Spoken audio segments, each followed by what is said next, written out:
this point, I don't get what Joey's plan is for this company. So I was going to get my dustpan from the hall closet the other day, and guess what? I can't find my stupid key. Alright, let's go over this again. If the pressure goes over 45, I screw the safety bolt and cut it, right? I don't get it. Everyone's walking around here like grandma just died. Nothing but angry faces everywhere. These guys down the warehouse get to play games all day while I'm stuck cleaning up after them. They keep locking themselves out of their own back room. You know,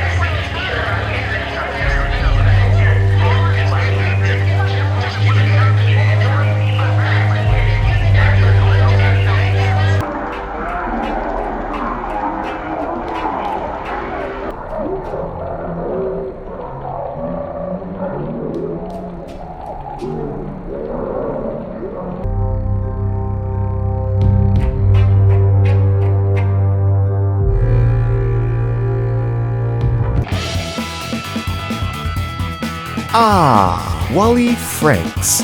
Many of the prodigies have been asking my thoughts on where I think this dude is, and whether I think he is alive or done for. Considering that he is my favourite character in Bendy and the Ink Machine, I have quite a few ideas on this. So, let's get into it. Trying to figure out where Wally is will be pretty tough, but Bendy and the Ink Machine throws a few clues at us which might help us find out what happened to him before we get to chapter 5. Let's start off with his catchphrase. I'm out of here.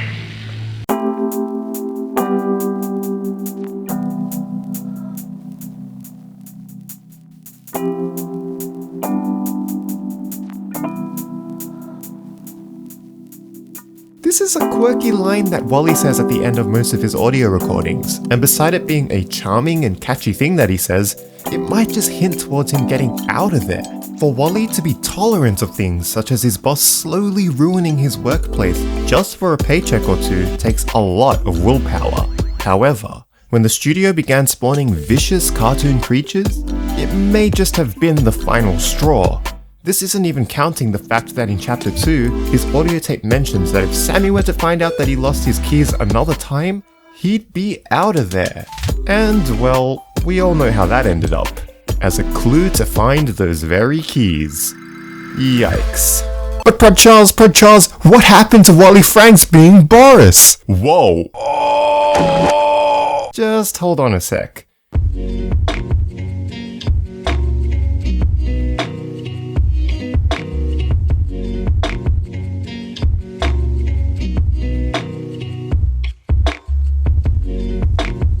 That was from an older theory that I did that sounded really good before chapter 4, but really bad afterwards. The main reasons for this are that everyone who worked at the studio who became a boss in the game ended up adopting some aspect of the studio that tormented them, and they left something behind whenever they were destroyed.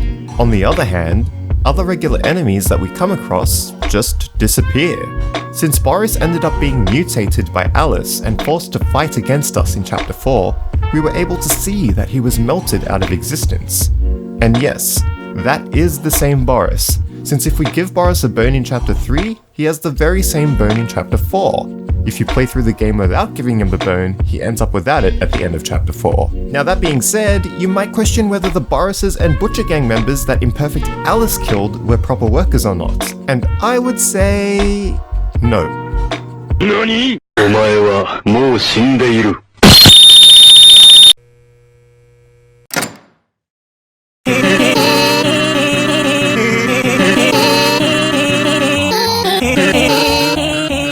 Alice had to have had a method to keep these tunes alive, otherwise her harvesting their organs wouldn't be possible in the story at all.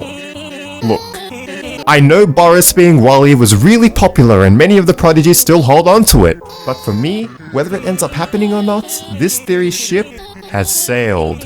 And no, I don't mean a relationship. We already covered one of those. Now, some believe that Wally is just hiding somewhere and maybe there will be some kind of secret way to encounter him.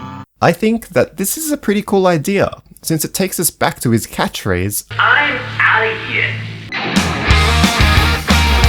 He would have known the ins and outs of the studio being the janitor, and hearing this message repeated over and over might be a sign that he was plotting ways to hide or escape when things went horribly wrong with Joey's shenanigans, especially with all of those pesky bursting pipes. In fact, in Chapter 4, we get an interesting audio tape from Wally that reveals to us that he thinks of himself as quite the genius, and may be good at manipulating the other workers to his own benefit. This means that Wally may just be waiting for us at the end of the game, as if he were some kind of clever puppet master in the story.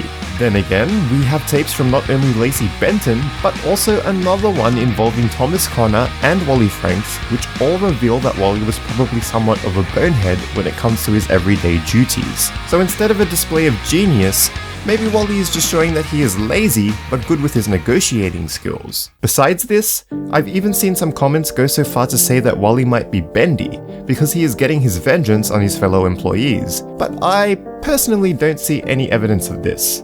If this were the case, we would have had stronger evidence that Henry had a negative run-in with Wally by now, but given how the story has developed so far, what with the new characters and the backstories added in Chapter 4, the chance of this being added in probably shouldn't be ignored. Something that may just have a little more evidence to it is Joey Drew being bendy. Tap this video to find out more about that, or check out these videos which were picked just for you. If you're new, remember to subscribe and tap that bell for more bendy and horror game lore, and prodigies, I hope these videos help to expand on how you think. This was not a theory. See ya! Let us fight for a world of reason, a world where science and progress will lead to all men's happiness.